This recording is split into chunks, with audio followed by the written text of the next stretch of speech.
Hi, everyone. Welcome to a new live stream episode of Crypto Tips. My name is Heidi. My name is Toby. I'm working on my radio voice. Sorry for a slight delay. I know normally I try to get these published Immediately a few hours before, but I was actually just doing a bunch of videos with Maria. For those of you who are a fan of Maria, my lawyer here in Portugal, talking about crypto, visas, and all that fun stuff. So we just wrapped that up, but here we are. Cool. So let's get into this. All right. So Paul Krugman, before I say hi to everybody, I just want to go over Paul Krugman. This guy, he's a Nobel Peace winning, economist. And so this guy, he called the internet right at the early days, like pretty much just like the fax machine isn't going to go anywhere. It's kind of useless, whatever. So that same guy, CNBC is still giving this guy airspace, which is really unbelievable. And so, okay, this is what he says. So he says there are disturbing echoes of the subprime crash in the cryptocurrency market. Nobel Prize winning economist Paul Krugman says. Krugman argues crypto investors are being sold speculative financial products without truly understanding the risks involved. I mean, boy, we could really expand on that. Like stocks. Most people don't understand how stocks are, like what stocks are, how they're created.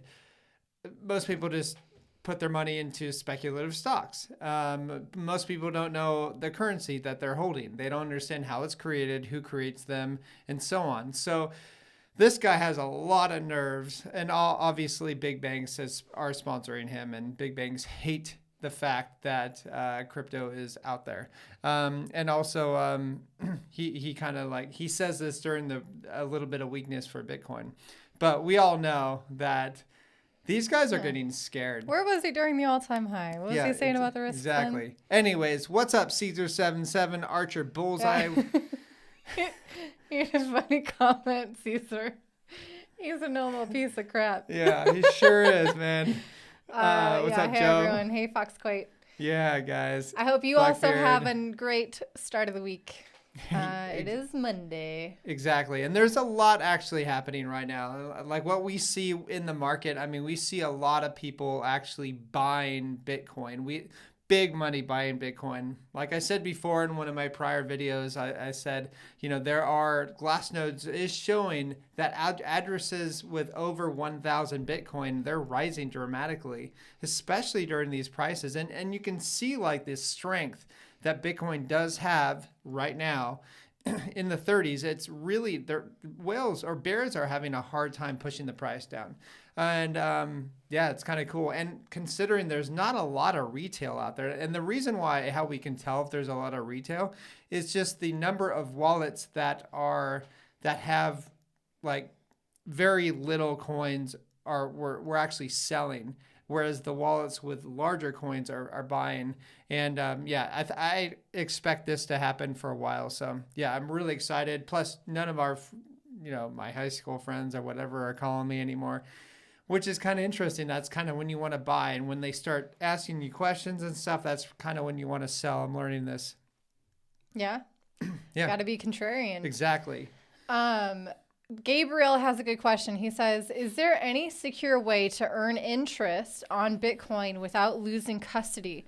I'm thinking of buying Bitcoin or STX for yield. Interest, in your opinion, please. In my research, the only way to lend your Bitcoin without losing custody, you have to be interacting with smart contracts.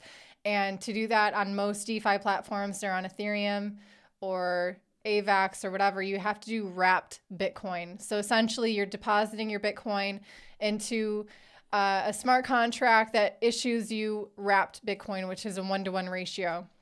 So you're still having custody over your Bitcoin. It's not completely, stored absolutely safe within your private keys. It is within a smart contract that could be compromised through a hack. And also, what I'm saying is that the interest that you often get with wrapped Bitcoin as one of the pairs is just not worth it. In my opinion, it's not worth the fees for making those transactions, and it's not worth the risk of having to put your Bitcoin into a smart contract. There's a lot of different coins that you can lend and see much better profits without having to, maybe risk your prized possession if it is Bitcoin. That's what we tend to do. We tend to not lend out our Bitcoin directly. We go with other stable coins or with other options. Yeah, for sure. And if you do want to give out your, if you want to take a portion of it and say, I'm going to take it out of my custody or your custody, then BlockFi is one, gives you 9.5% on like USDT and USDC and GUSD, I think. So yeah, there's definitely a lot of options out there, and Aave as well. So there's so many things you can do with your money.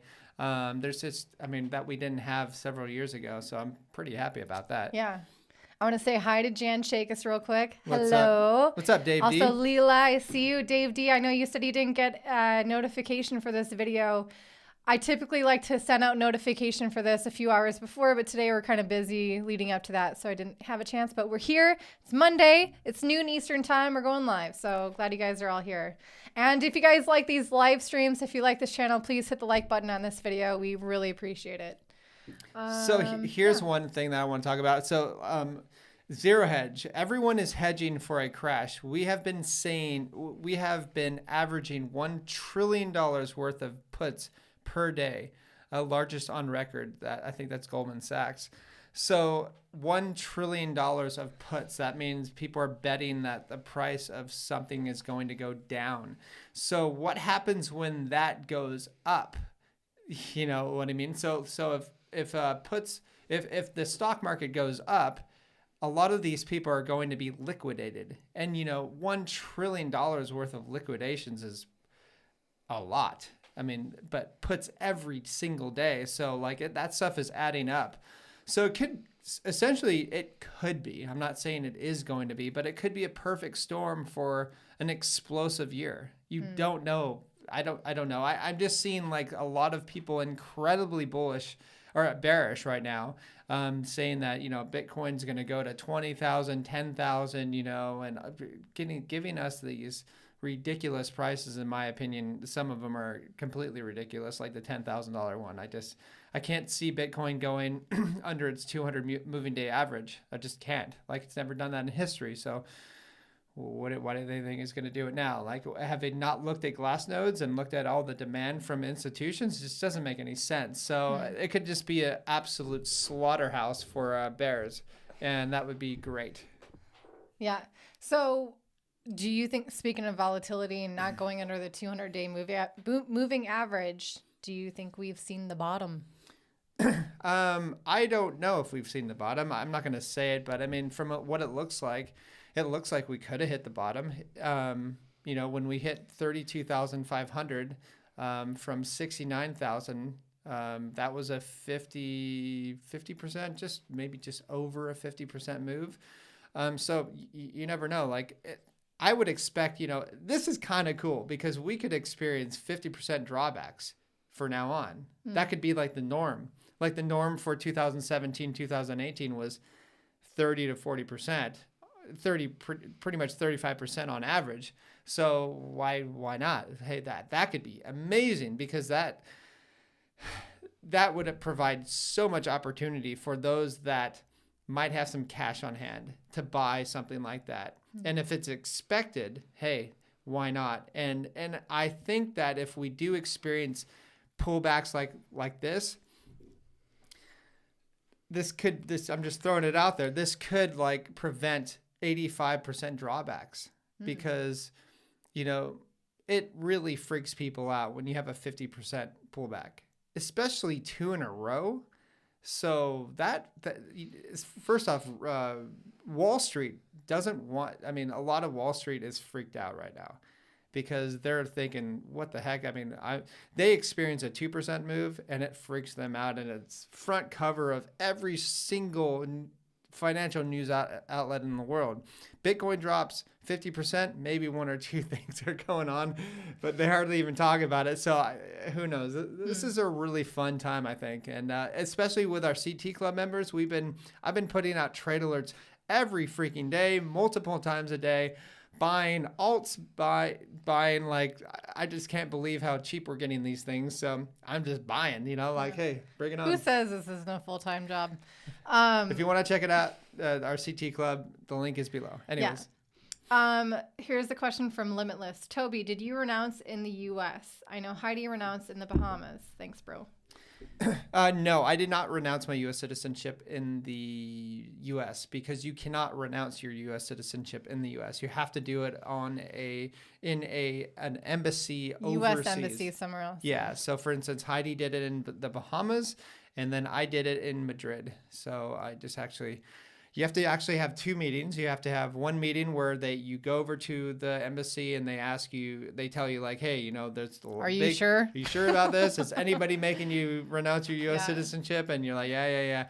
Then that meeting is 10 to 15 minutes. Then I drove all the way back from Madrid to Portugal, and then I waited another month till the next time that I could get an appointment, and then that was the final thing where you pay $2,435, I think.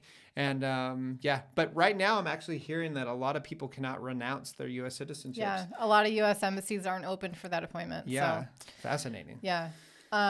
Also, it's an interesting question. Someone else is also asking on a comment in a previous video saying like, can I renounce but then still live in the US? No. That's actually what you can't live in the US and renounce your US citizenship. You have to be outside of the US to renounce.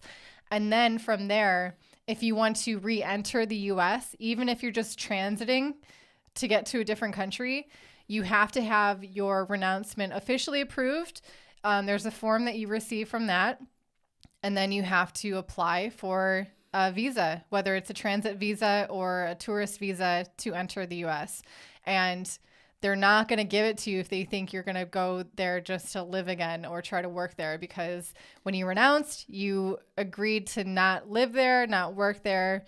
There's a lot of things that you give up. I don't want to say sacrifice, because hopefully you're renouncing because there's better options elsewhere, and this is a means to an end. Yeah. But yeah, another question we have, I have no Luna. Is this a price range to get in? Well, I guess I'll give this away. Why not?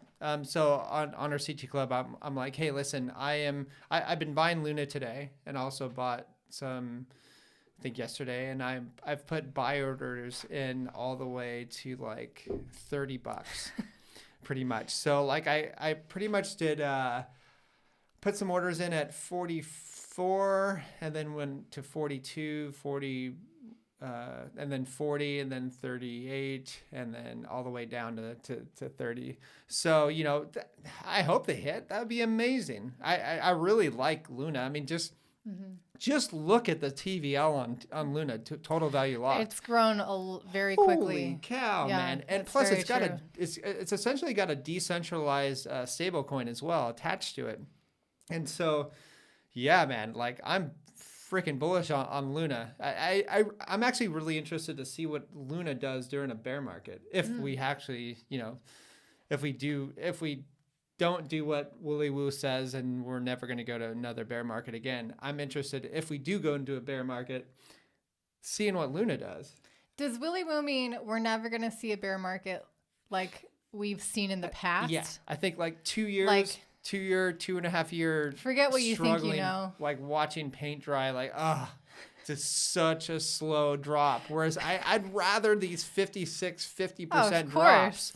Like, boom, get it over with, rip the Band-Aid off. Get your adrenaline pumping a little bit. Exactly. People are like giving up, and it kind of gives everybody a break from their neighbors asking them about crypto and stuff, because it probably is getting a little bit annoying. Like, all right, you only want to talk to me about this, really? Like, I've been telling you for the past 9 years. Yeah. But whatever. That's accurate. Yeah. Alien's asking, are you guys still in St. Kitts? We've actually never been to St. Kitts. So, yeah, we've never been to the country. We are a citizen. But we've never been. I would love to check it out. Maybe do some diving out there. But we live in Portugal, and we're basically here for the Northern Hemisphere's winter swells, because Toby over here is the big wave surfer. And then for the other half of the year, we're in the Southern Hemisphere. Yeah. Last year we were in Indonesia. I think we might do that one again. Brad, 21. How about a rant? I'll probably do one tomorrow because I'm building. He's got to rest up for it. Yeah, for sure. Like there's some stuff that I want to talk about, especially with all these bears around. Like, man, there's so much bearish activity. I mean, whatever. It's always like this. Back when we hit from 64,000 down to 28,500. You know, when we slammed down, like people were so bearish. Oh, we're going back to 10 or whatever. I'm like, whatever, guys. And I'm just posting on the CT Club. I'm like, listen, guys, I'm buying. Like, whatever. You guys can do what you want, but I'm buying. And I'm bullish as heck. And it never went down there again. Yeah. So. Ben David says, I think Sailor is right. Alts will all be wrecked eventually. Thinking of going full Bitcoin for peace of mind. Sure, that is really true, but also, you know, you have to maxi state of mind. No, but it's understandable. I get it. You know, Bitcoin is going to do better during if Bitcoin goes into if we go to a 2.5 year bear market ever again, we're going to experience probably an 85% pullback. You know, and alts. He's right. Alts are going to get decimated. If Bitcoin goes down 85%, which it naturally does on a bear market, this is if next one is going to be my third bear market. Like, I know, guys, it slaps it down, you know? And so for sure, I would definitely go all Bitcoin if you're experiencing a bear market. But if you want to take some cash off too, that's what I'm going to do. I'm probably going to take a little bit off the top and put it into things like BlockFi, other things, which I'll let everybody know, like what I'm getting into, like as far as for stable coins and which is giving, like, I want safety, guys. Like, listen, there's a lot of people that are like, hey, look at this. This gives 50% API and stuff. I'm like, yeah, that's a huge APR, but like, really, like, how safe is it? I want something that's safe, you know, because think about it. They have to come up with that 50% or something, or 40% or something. Like that's a really high API. So I don't know. I'm very conservative with that because I want to do, I don't mind taking a little bit of less of a risk in stables because I know when I can go ahead and buy Bitcoin or Ethereum or Solana or AVAX or something else like that down low, then that's what I'm going to have that cash for that. And I'm going to make it up big time. I won't even care about the 50% APR if I'm killing it on the alts, which I bought at the bottom because I took care of myself and I took care of my stables. It's very true. Yeah. There's all different ways to make profits in crypto. Some are faster, some are not. Zabadu asked, BitBoy claims that Ledger and other similar companies will need to KYC very soon due to Biden. Is this actually possible, and will it cause a crash in markets? Not for people outside the U.S. No way. They're gonna laugh. Yeah, exactly. They're gonna laugh. Do you know how many people will leave Ledger? Ledger, first of all, is not a U.S. based company. No, it's France. It's in France. Yeah. But yeah, they very well might need that if they're servicing U.S. customers. Maybe they stop servicing U.S. customers because they don't even want to deal with it. We've seen that happen with so many different exchanges. Once the U.S. started clamping down and having all these regulations, a lot of these centralized exchanges were like, okay, you're a U.S. citizen. Sorry, we can't deal with it right now because your government is going crazy. And then maybe a year or two later, they come out with an exchange specifically for U.S. citizens. Maybe we'll see something like that similarly happen. But especially with wallets, that one, I mean, if you're a U.S. citizen and you don't want to go through KYC, you're going to have to get used to maybe paper wallets. Maybe you're going to become an expert in dealing with paper wallets because you can always generate one of those anonymously without KYC. And it's pretty secure if you do it right. Especially if the America Competes Act does come through, because then, you know, Americans are essentially screwed. You guys are screwed. Like, there's no way around it. But temporarily, And so what I mean by that is like if America really goes the way I think it's actually going to where they're going to regulate the crap out of this space. And so what's going to happen is everything's going to go underground. And, people are going to build decentralized networks and decentralized projects and wallets and all that other stuff, on ramps and off ramps, like for everybody. And it's going to speed up production for that. So, hey, you know what?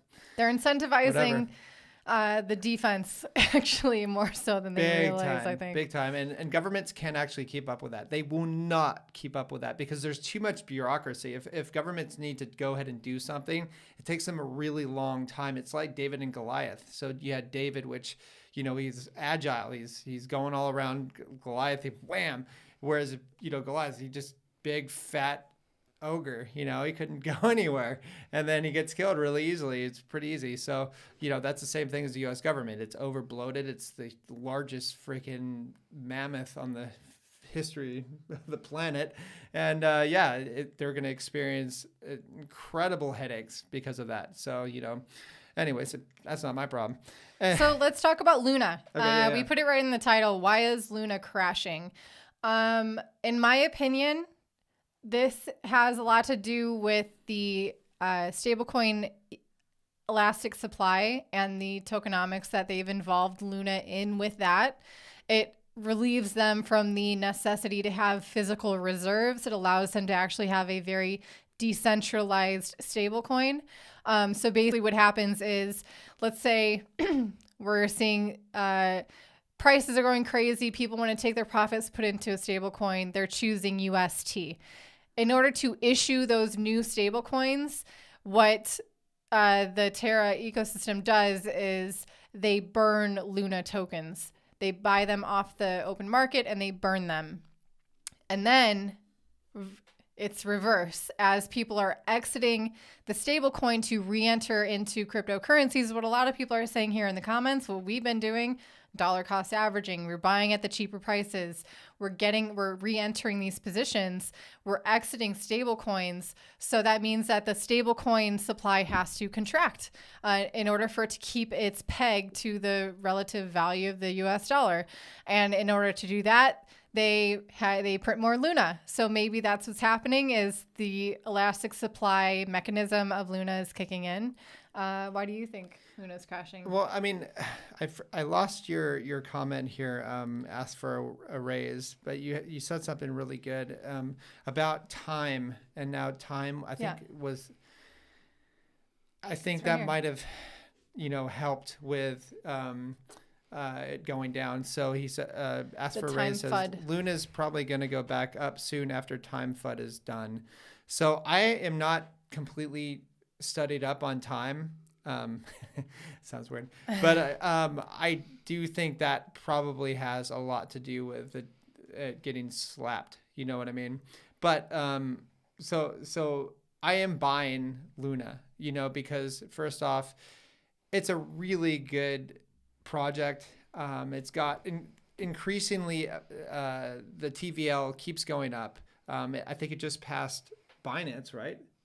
Yeah. Yeah. So like, it's actually done way. Huge. That's huge. It's giant, but I think it is 1/10 of what Ethereum is at right probably. now. So 1/10, guys, that's pretty good. Like Ethereum's been around for a long time. Luna hasn't been around for that long, really. So, it's already at 1/10. Keep in mind, Solana's, I think, at like 8 or 9 billion TVL. Whereas Luna, I think, is like, it's at more than that. $16 billion. Yeah, I think something like that. So yeah, it's quite a lot, So I do expect it to go back up, and that's why I'm buying. And Joseph G asked, what do we do about health insurance? We have global independent health insurance. Yeah. And actually, because we're not in the US, it's a lot more affordable. It's really interesting. Like our health insurance was, if we chose, we have the whole world, right? And then if we wanted to choose just the US, it would have doubled our entire health insurance. Jeez, like, wow, that's kind of a lot. Also, people in the comments here are asking about Social Security, collecting that if you renounce your U.S. citizenship. You still have your right to your Social Security. Yeah. You still have a Social Security card, a Social Security number. It's not like you stop existing as a person and that, what you did contribute to that country, you're not still owed. So you can definitely still acquire that if you have been collecting your Social Security before you renounce. Yeah, Lila. Yeah, exactly. Exactly. How exciting is this if this is our bear market? Yeah. Like, that would be incredible, guys. Like, we're just coasting now. Like that's it. I think probably most of you probably weren't in the 2017 or sorry, the 2018, 2019 bear market. And it was pretty painful. I mean, because I was buying, I thought, hey, it's bottomed at like 7,000. And then I saw it drop to 5,000. I'm like, all right, buying, like I'm going crazy on it. And then May came around and, that was kind of like the black swan event, or January, was it the May 2020? Yeah. Yep. That was the first one. $3,500. I'm like, oh my gosh, are you kidding me? Like, how are people selling right now? And that's, I think, Heidi and I, what we did was we saw that price, and we also looked at the silver market. And I've been a silver and gold trader for a long time before I started crypto, about 9 years ago. So like around 2011, it was like it kind of everything peaked and stuff. So I've been studying the gold and silver market. And once, silver hit, I think it was like $11 spot price. Like that's the spot price. That's not what you can buy it at, but that's what the spot price was. I'm like, all right, we got to buy a ton of this because it's going to spike back up.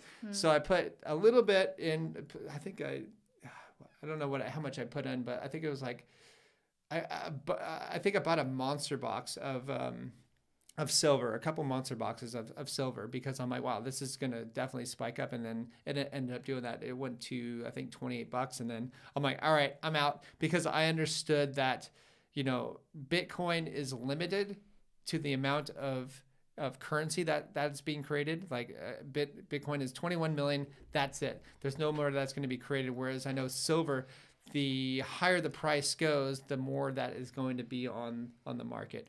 And that's just what happened. So it has a very elastic supply, and ended up selling it and then buying Bitcoin before the rise, which was great. So yeah, that was a fun time.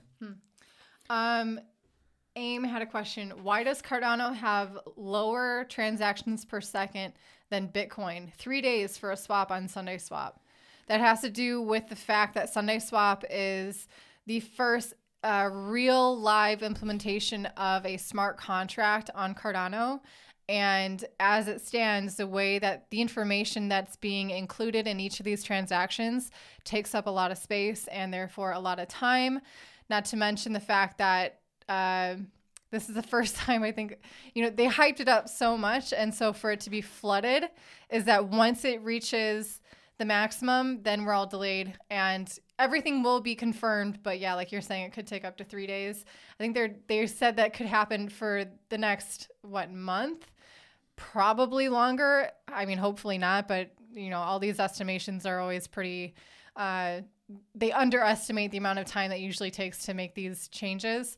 So yeah, if this is what the smart contracts are doing on Cardano, 3 days for a transaction to confirm.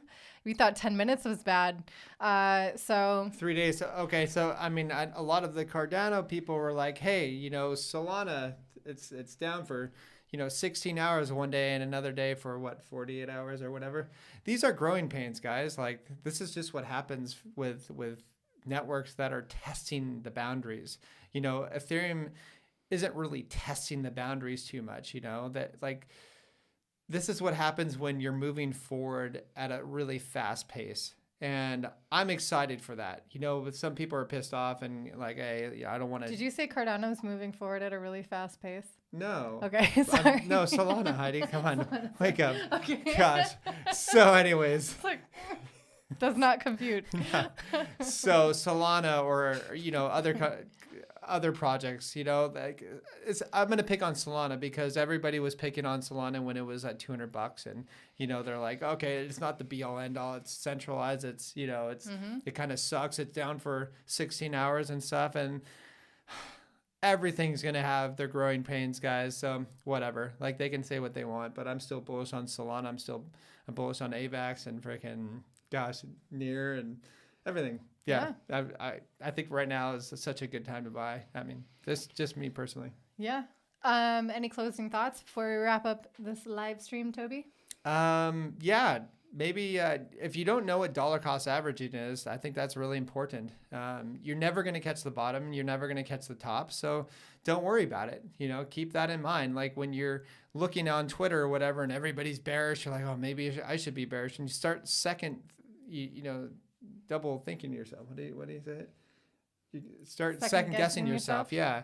And I get it. That's that, but there's a lot of psychological warfare that's going on there as well. Some of these people that are have really big accounts, I'm not talking about the Krugman or whatever. I'm talking about crypto accounts.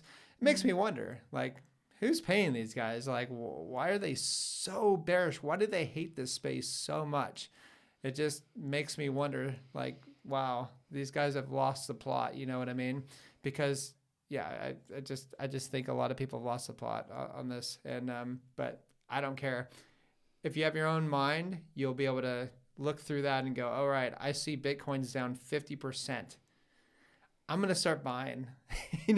People can do what they want, but I'm gonna start buying. So, anyways, guys, great to see you. Please stay disobedient. Please like, subscribe. Yeah, if you like these live streams and you like participating in the live chat, you guys have to go check out our Discord. There's a link to the public channels down below in the video description, as well as our CT Club. That's where the whole community started in the first place. So anyway, thank you everyone for tuning in. Lastly, before you go, I know, but before I go, I think it's really important because of this bill called the American Competes.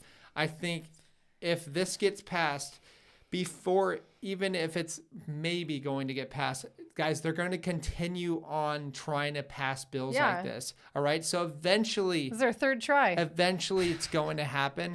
So my suggestion to everyone here, just a suggestion, is to learn about decentralized projects and learn about decentralization, taking your coins off exchanges, and especially if you are an American, and learn to have like a community of people that you can do peer-to-peer transactions. I think that's the best way forward. Anyways, that's all. So, are you sure? Yes, I'm done. Bye, guys. Bye, guys. See ya. Stay happy and healthy and stay disobedient. Disobedient.